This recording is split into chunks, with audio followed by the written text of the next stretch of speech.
Things were tough. After losing my job as a retail manager, it felt like every door in the industry slammed shut right in front of me. Months of job hunting led nowhere. It was Lisa, one of my oldest friends, who finally threw me a lifeline, albeit not the kind I expected. "Tessa, why don't you help out Tom?" she suggested one afternoon as we sipped coffee at my cramped kitchen table. "His place is a mess since his wife passed, and he could use someone to tidy up and maybe look after Jamie, the little one." I needed the cash. Desperation edged out pride, and I agreed. Lisa set up the meeting, and 2 days later, I found myself standing at Tom's door, my stomach in knots. Tom opened the door, a man in his mid-40s, with weary blue eyes and a tentative smile. "You must be Tessa. Lisa told me a lot about you. Come in, don't just stand there." The apartment was larger than I expected, a bit of dust here and there, but it felt like a place sucked dry of life, echoing with a silence that spoke of its missing joy. "Let me show you around," Tom said as he led me through the living room filled with pictures of a woman with a bright smile, his late wife, I assumed. We moved on to the kitchen, which looked like it hadn't seen a proper cleaning in weeks. "I know it's a mess. I'm not around much, work and all. And Jamie, well, he's 9.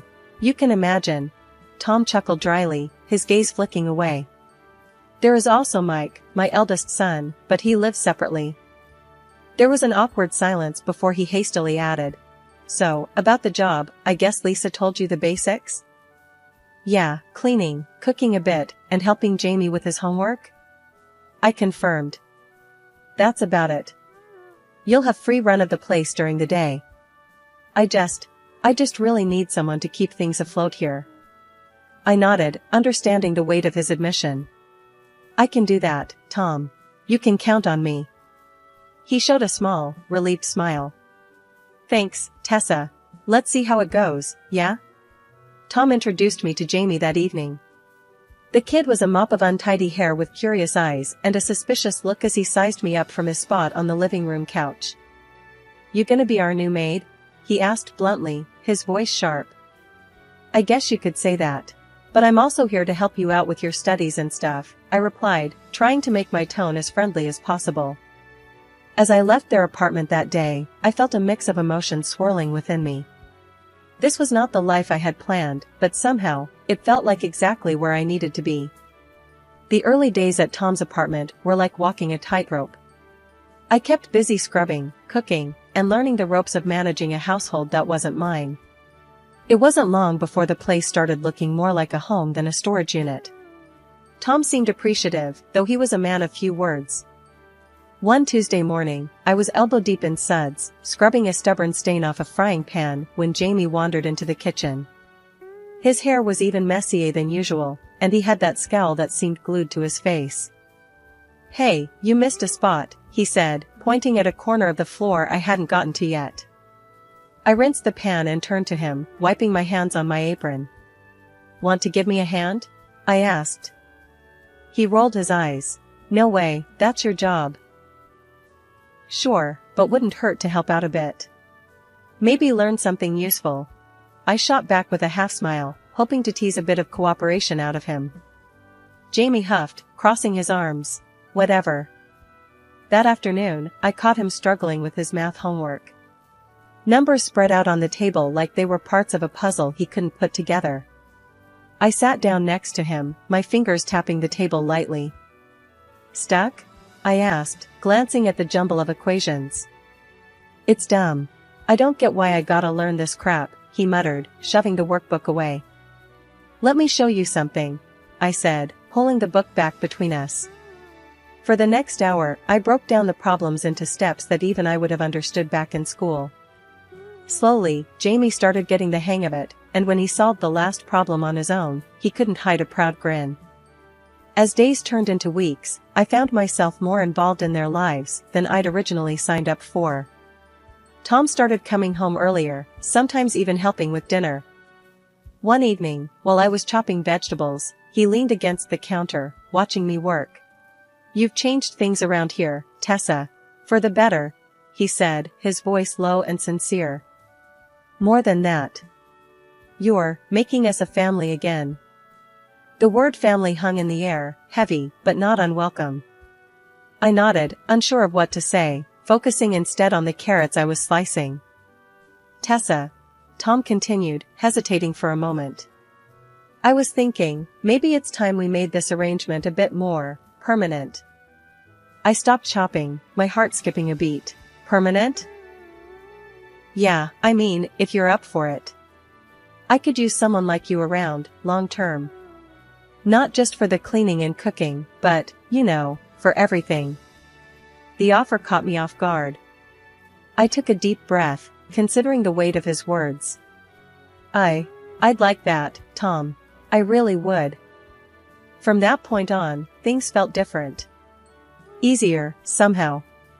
Jamie started calling me by my first name instead of the maid, and Tom treated me more like a partner than an employee. We settled into a comfortable routine, the three of us, like pieces of a puzzle that had finally found their right place. Tom proposed one chilly evening, Jamie asleep, and his voice was steady, but his hands shook just a bit. Tessa, I don't have much to offer but myself and this family. Will you marry me? He had asked, his eyes hopeful yet scared of rejection. I didn't need a second to think about it. Yes, Tom. Yes, I will. But not everyone was thrilled. When I told my mom, she was less than enthusiastic. He's 14 years older than you, Tessa. And those kids. Are you ready to be a stepmom? Her skepticism was like a bucket of cold water. We love each other, Ma.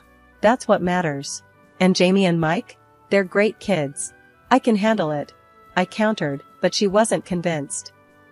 And so, she came around, showing up at the mayor's office on our wedding day in her best dress, her smile tight but genuine.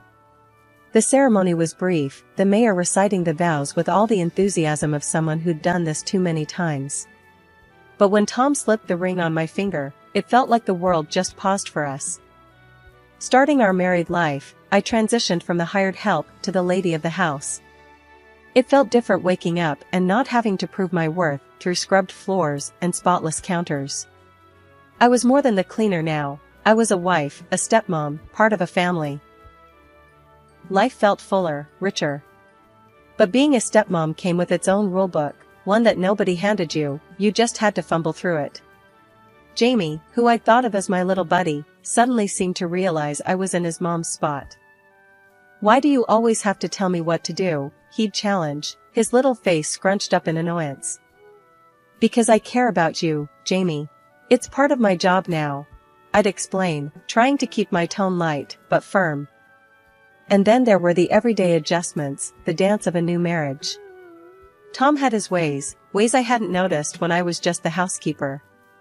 Like how he insisted on having dinner at exactly 6, or how the furniture shouldn't be moved even an inch from where Laura had placed it.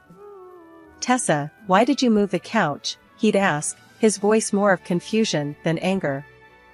Just trying something new, mixing it up a bit, I'd reply, pushing the couch back reluctantly under his watchful eyes. Let's keep it the original way. It's how Laura liked it, he'd say, and that was that. Laura's ghost hovered in the corners, her touch lingering in the arrangement of cushions and photo frames. A few months later, Tom asked me to come to work for the sake of an additional source of income. It was okay, but I was upset by the demanding tone of his voice. I got a job at a store nearby to keep up with cooking and cleaning the house. Family life has not turned out to be as easy as I once imagined it would be. A year into our marriage, I started feeling like a guest in what was supposed to be my home. Tom seemed to have rules that never came up when we were dating, like an invisible playbook I wasn't privy to. It all came to a head one afternoon when I decided to switch out the old rug in the bathroom.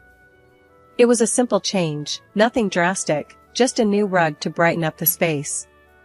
But when Tom came home and saw it, you'd think I'd redecorated the whole apartment. What's this? He stood in the bathroom doorway, his brow furrowed as he pointed at the rug. A new rug. The old one was getting moldy, I said, trying to keep my voice light, hoping to head off any drama. Why didn't you ask me? You know how I feel about changing things around here.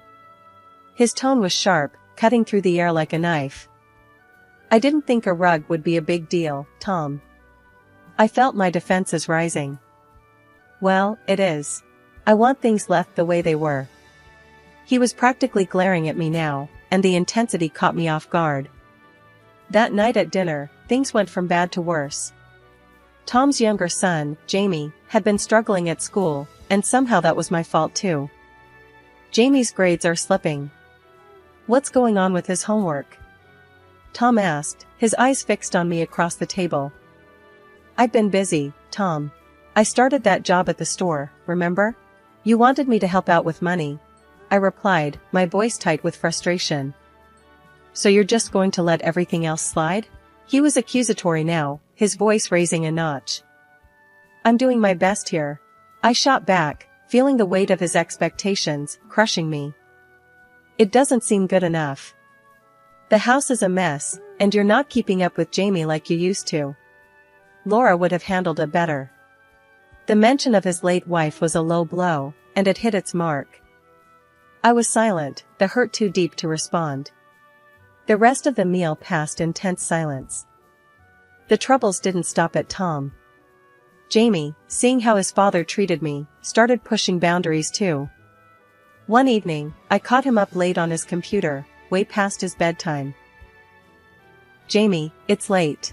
You need to turn off the computer and go to bed, I said as calmly as I could.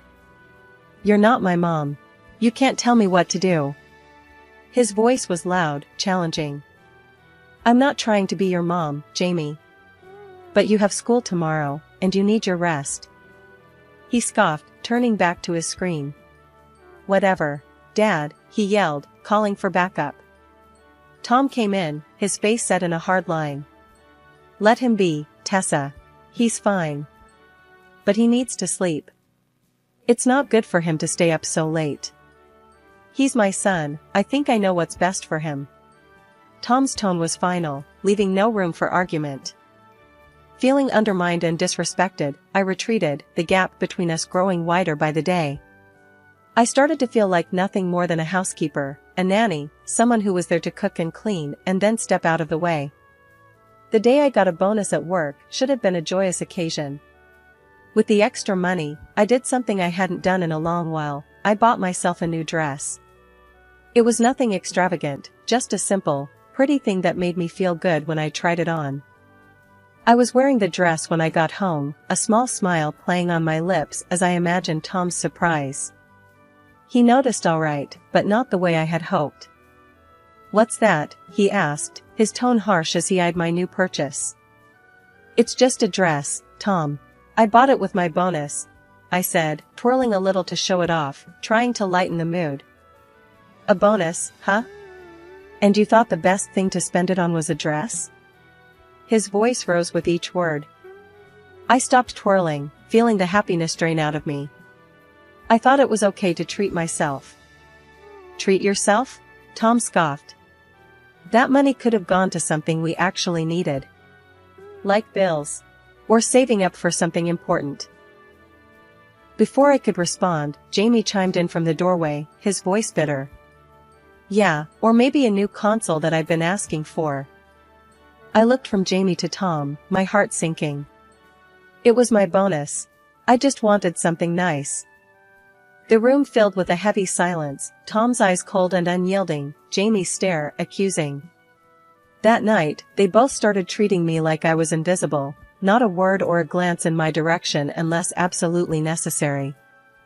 This silent treatment went on for a week. Meals passed in silence, my attempts at conversation met with cold shoulders and dismissive grunts. It was like I didn't exist in my own home. But life has a way of testing you with more than you think you can handle. A couple of years later, during the pandemic, my mother passed away. It was a sudden and heart-wrenching loss, leaving me to inherit the family house, a large, old structure, along with a significant sum of money. When I told Tom about the inheritance, his eyes lit up in a way that made me uncomfortable. We'll move there, he declared one evening, looking over the property papers. It's bigger, and the school near there is perfect for Jamie. I nodded, too drained from grieving to argue or to ponder his sudden interest in my inheritance. Yes, maybe a new place will give us a fresh start, I said, hoping his intentions were as genuine as my wishes. We'll start packing up this weekend, Tom decided, already making plans. Packing was a slow process, each item a memory, each box a step toward a new life I hoped would be better. As the moving day approached, I found myself observing Tom and Jamie, watching them discuss room arrangements and renovations for the new house. Their enthusiasm was hard to gauge. Was it for the new start or for what the new house represented? That morning, I wasn't feeling great, my head was pounding, and my stomach was in knots. The store manager noticed my pale face and sent me home early, something I was grateful for. I let myself in with my key, expecting the usual silence, but instead, I was met with low, conspiratorial voices drifting from Tom's makeshift office. Instinctively, I pressed myself against the wall by the door, my breath catching in my throat as I listened. "Yeah, Dad, thanks for setting that up. Leaving the apartment to me is a big help," said Mike, Tom's eldest son, his voice a mix of gratitude and scheming. "No problem, Mike. Once we move into Tessa's place, I'll have more than enough. We'll live there a bit, I'll spend her money, and then I'll find a good reason to divorce her. We'll split the assets, easy." Tom's voice was cold, calculated. I felt a chill run down my spine. The pain of the betrayal was sharp, like a knife twisting in my gut. Mike laughed, a harsh sound that filled the room. "Man, your new girlfriend is way hotter than Tessa. Can't wait for you to ditch that stupid chicken." I stood frozen, not wanting to alert them to my presence. After a few moments, I quietly backed away from the door, my mind racing. The initial shock was giving way to a burning, seething anger. I had to act, but I needed to be smart. I left the apartment as silently as I had entered and headed straight to the lawyer's office. The lawyer, Mr. Reynolds, was a sharp-eyed man who listened intently as I laid everything out. "This is more common than you'd think," he said, his voice even. "But you've got a good head on your shoulders, and we'll make sure you come out of this on top." I nodded, feeling a semblance of control returning. "What are the next steps?" I asked. "We file for divorce on grounds of infidelity and deception. Gather any evidence you can. Recordings, documents, anything that shows his intent," Mr. Reynolds advised. "Thank you. I'll get everything ready," I said, standing up. The weight of the legal folder in my hand felt like a shield, something to protect me from the storm ahead. As I walked home, my mind was a whirl of plans and possibilities.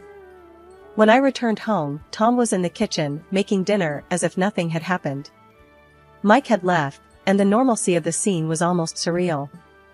"Hey, you're back early. Feeling any better?" Tom asked, looking up from the stove. I forced a smile, my heart pounding in my chest. "A bit, yeah. Just tired," I said, keeping my voice light. "That's good. Dinner will be ready soon. Why don't you go lie down for a bit?" he suggested, turning back to his cooking. "Sure, I might just do that," I said, my voice sweet as syrup, but inside, I was steeling myself for the battle ahead. I went to our room, closed the door softly, and sat on the edge of the bed. The next few weeks would define the rest of my life. I wasn't just going to roll over and let Tom take everything from me, not without a fight. The morning of the move felt different. I had everything planned down to the last detail, and Tom had no clue about the storm that was about to hit him.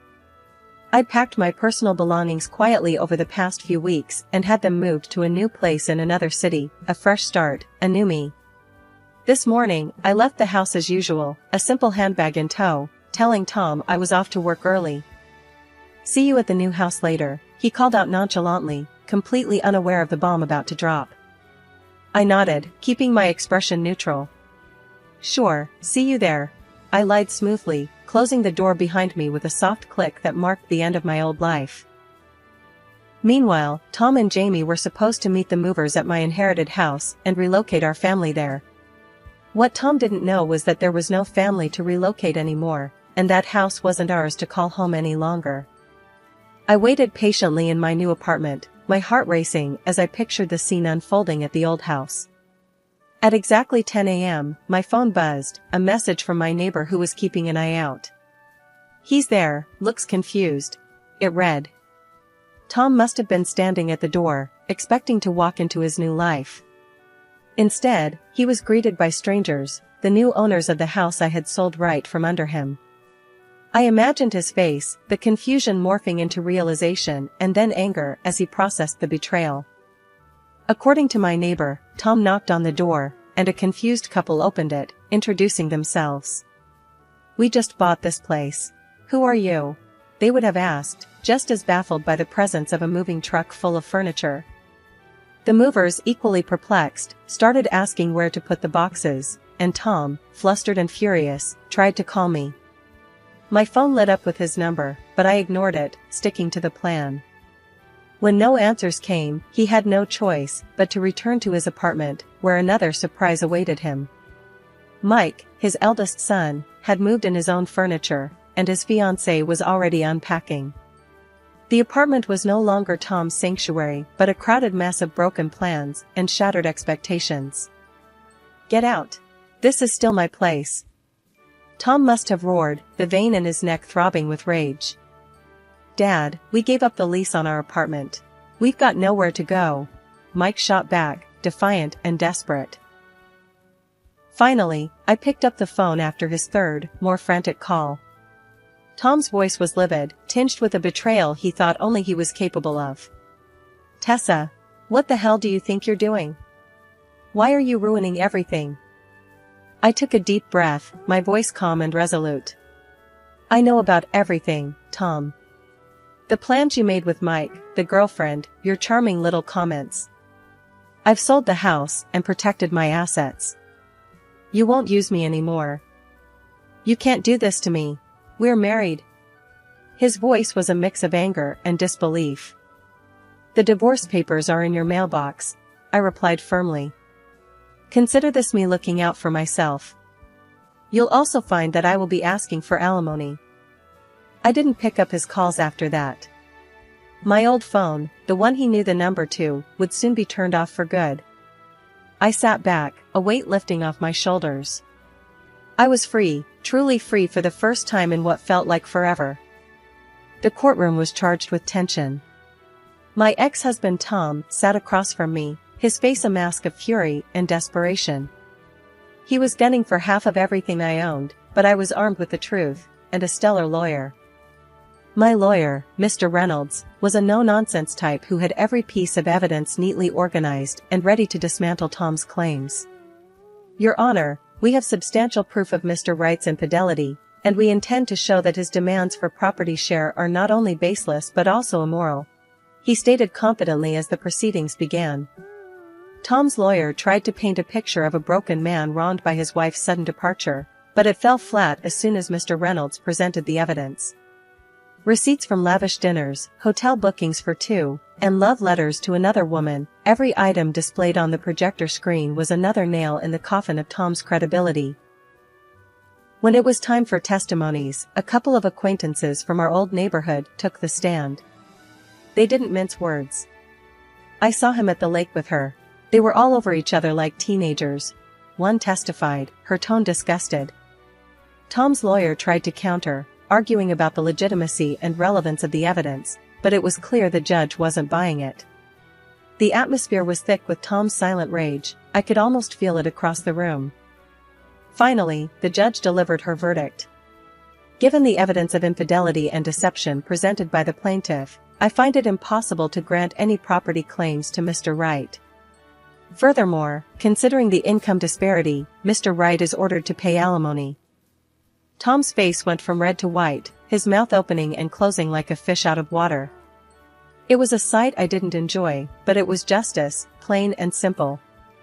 His mistress had left him once she realized there was no lavish lifestyle waiting for her, especially when she found out she'd have to share an apartment with his sons and his eldest son's fiancée. "I'm not going to be a free housekeeper," she'd said, echoing the irony of my past with Tom. As for Tom, he ended up exactly where he put himself. His battles with his eldest son over space and responsibilities were the stuff of local gossip. Jamie, the younger one, turned into a defiant teenager, harder to handle every day without a steady maternal influence. Meanwhile, I was building a new life far from that chaos. I took up courses in graphic design, something I'd always had a knack for but never pursued. The community here was vibrant and supportive, helping me network and establish a small freelance business. I was happy starting over.